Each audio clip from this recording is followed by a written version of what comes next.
There's no way it's a draw, and they didn't call the knockdown. If they called a knockdown, you lost that unanimously. So I'm going to go on the record before everybody else tells you 100% you lost without blinking, hand up the guard, strike me right here.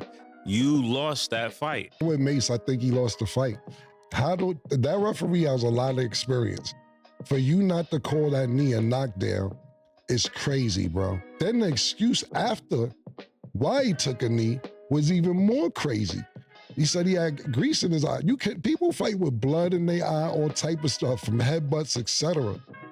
Look. I know what you're gonna say. You're gonna say, hey, this video is old, bro. Like, what you're talking about. I know, but listen, I'm gonna go with it with somewhere from here, right? I'm gonna tie it all in.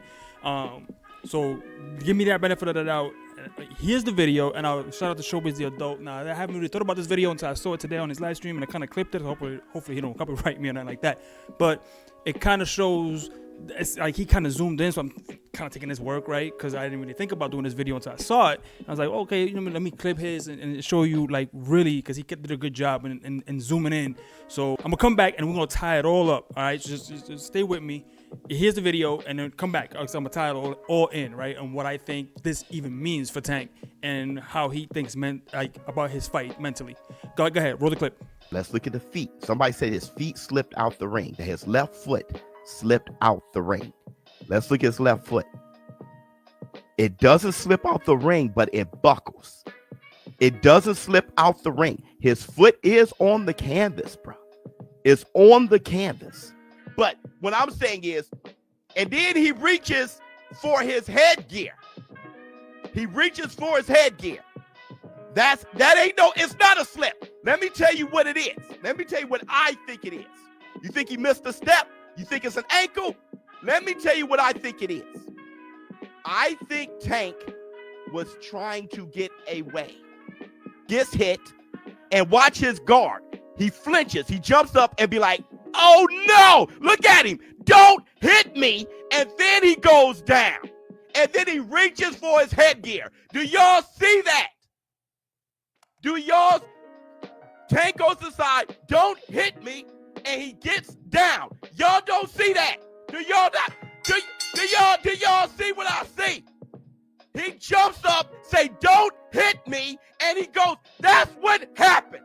100%. All right, now that you're back, right now you've seen it, and now real quick, I'm gonna roll what happened in the Lamont Roach fight, and when he took that knee. All right, so we're gonna do that again, real quick. Take a look at this real quick. I swear I'm gonna tie it all back in. Go ahead, take a look at this, and we're gonna come back. Roll the clip.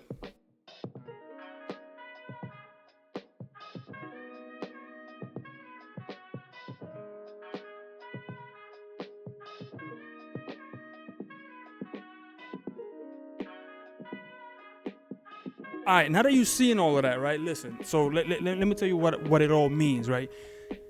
There's an old saying that said, when somebody tells you who they are, believe them, right? So basically, if they somebody's lying to you, somebody whatever, that's what they're telling you that they are. So believe them, they're always gonna be a liar, right? What does O mean for Tank? I'm gonna tell you what it means for Tank. Now, people gonna say, Amative, listen, hey, that video when he took the knee against Julian Rodriguez. By the way, Julian Rodriguez has some pop in his hands. He has 14 knockouts with 23 wins, 1 loss. But Pedraza knocked him out. But we're not here talking about skill sets, because anybody with a punch, with a pulse, can knock anybody out at any given time. We've seen it in boxing before. Munguia's got knocked out by a guy with 5 knockouts. So come on now, let's take a little step back. It's not about levels about where they at or where they were in their career. This is about what happened and what happened after. Okay, now that we got that cleared up, now listen. What does that mean? If somebody tells you who they are, believe them. Well, let me tie this all back.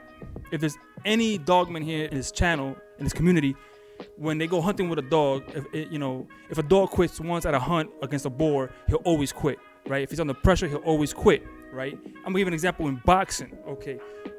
That just recently came up again, and I was like, oh, I'm interested in this guy again. Let me see what he's got going on. He's an older guy, and it was the Axeman. Now, if you remember the Axeman, I forget his actual name, and forgive me putting the comments down below if you remember. But the Axeman, he fought against Loma, and Loma made him quit in the corner. And at this time, Axeman was undefeated. He was knocking everybody out. He was kind of like a mini Tank at 135 or 130, I believe, something like that. And the going got tough. Loma was getting to him, and he quit in the corner. At that time, Noma's Loma was a thing, right? He was making guys quit. So it was not a surprise that, he made, the Axeman quit. And that was a test. Everybody was wondering, like, how would Loma, handle the Axeman? Okay.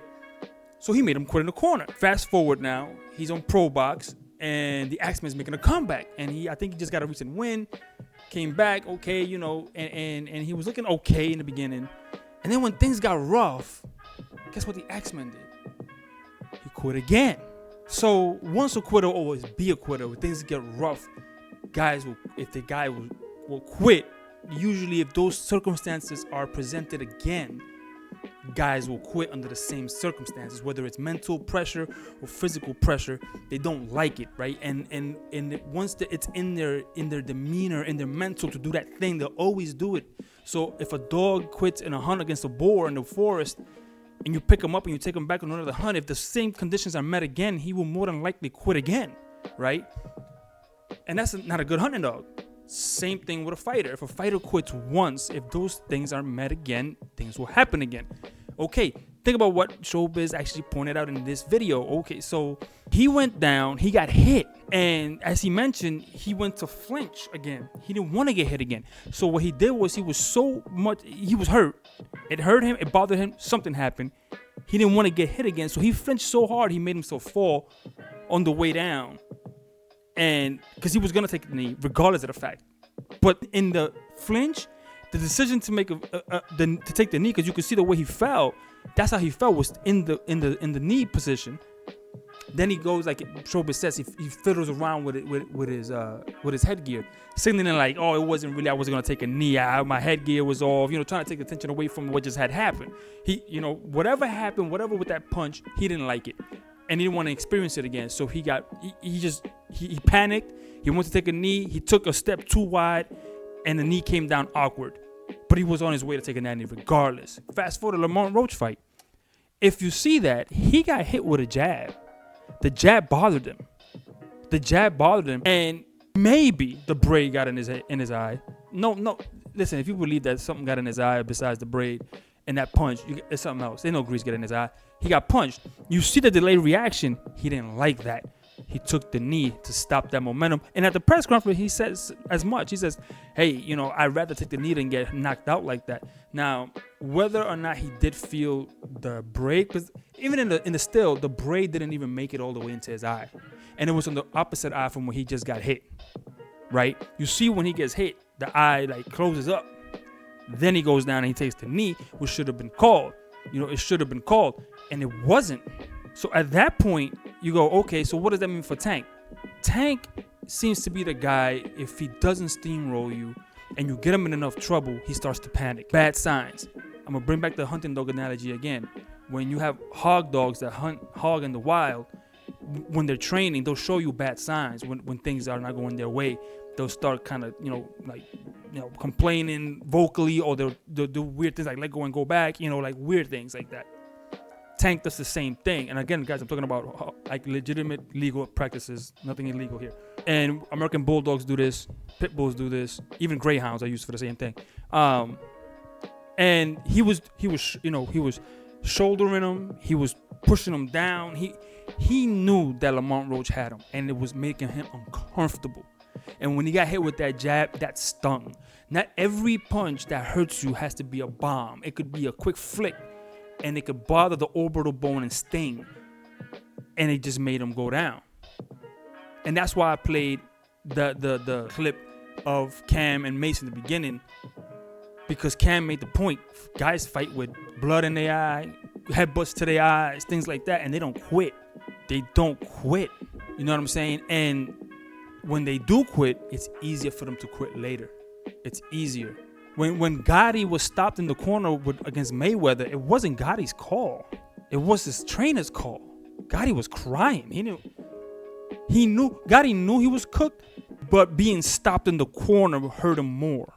If his trainer would have let him go out, he would have went out again. You only need to see his wars to know that Gotti has no quit in him. I mean, eventually an old fighter, like an old hunting dog, will eventually quit. They just flesh and bone. But a prime hunting dog fighter should not have any quit in him in that way. He should find a way. a knee is respectable. But even in the corner of Tank Davis, they were telling him, bro, you more occupied with the grease in your eye. It sounds like you giving up. They were having that conversation in his corner. They seen something in the Tank before that made them think that way then. And they were worried because he was behind and he was acting erratic. And they got nervous. That's why Tank started arguing back. You need to listen to me. Because they were nervous that Tank was exhibiting behavior that they have seen before, or they know he's capable of doing. That corner display wasn't anything new. That corner display was something he's done before. That display of taking the knee, they've seen it before. They've seen the signs, and they worry like, uh-oh. If Tank can't get you out of there, it seems, if he can't get you out of there, he'll start panicking. And he's a hell of a smart fighter. He can analyze you. But when he can't, we start to see it unravel. Or when you unravel him, that's what happens. And we've seen it against Julian Rodriguez in the sparring, and we've seen it in the ring against Lamont Roach. When Roach wasn't giving him 2 inches either way, he was having none of it. He was like, man, this is getting tough. I got an elbow. I got a shoulder thrust. I got to put. He was crying to the ref. He was looking for the ref throughout the fight. Watch the fight again. He wanted to employ everything at his disposal to help him win that fight. And like Cam and Mace was saying, if you don't get that, they would have counted that as they should have, you lose unanimously. And you could see it in Tank. So what I'm saying is, possibly what we're looking at is what Tank really is when he gets hurt, when he's in trouble, when he's behind the 8 ball. And he showed you who he was before in that sparring. He showed you again in the professional setting with Lamont Roach. And if Shakur can do the same thing, he'll do the same thing. He'll probably do worse. Tank now is getting. I could see him fouling hard on purpose to get out of a fight, and that's quitting. Just the same as just quitting on the stool or taking a knee or getting out the ring. Same thing. But maybe I'm bugging. I don't know. Let me know in the comments down below. What do you think? Do you agree with my take? I mean, it takes my opinion. It's just what I'm seeing. It's what I am being presented. It's what I'm going off facts of what's actually happened. I don't want Tank to be a quitter or anything like that. I'd rather him be, an all-time great. But right now, it's seeming like, there might be some questions that I have with him. And that's my right as a consumer of his product to want to know. People want to say, you ain't a fighter, don't call it. No. Me and you are consumers of his product. We reserve the right to know, just like anybody else, what the product we're consuming is made of, because we want to support it. And maybe I don't want to support it if I don't think he's that guy. Maybe I do if I find out he is that guy. I don't know. It all depends on you and me. But we have the right because we have made him rich. But let me know in the comments down below. What do you think about my take? Leave the comments down there. And I'll see you in the next video. And I'm out. Peace.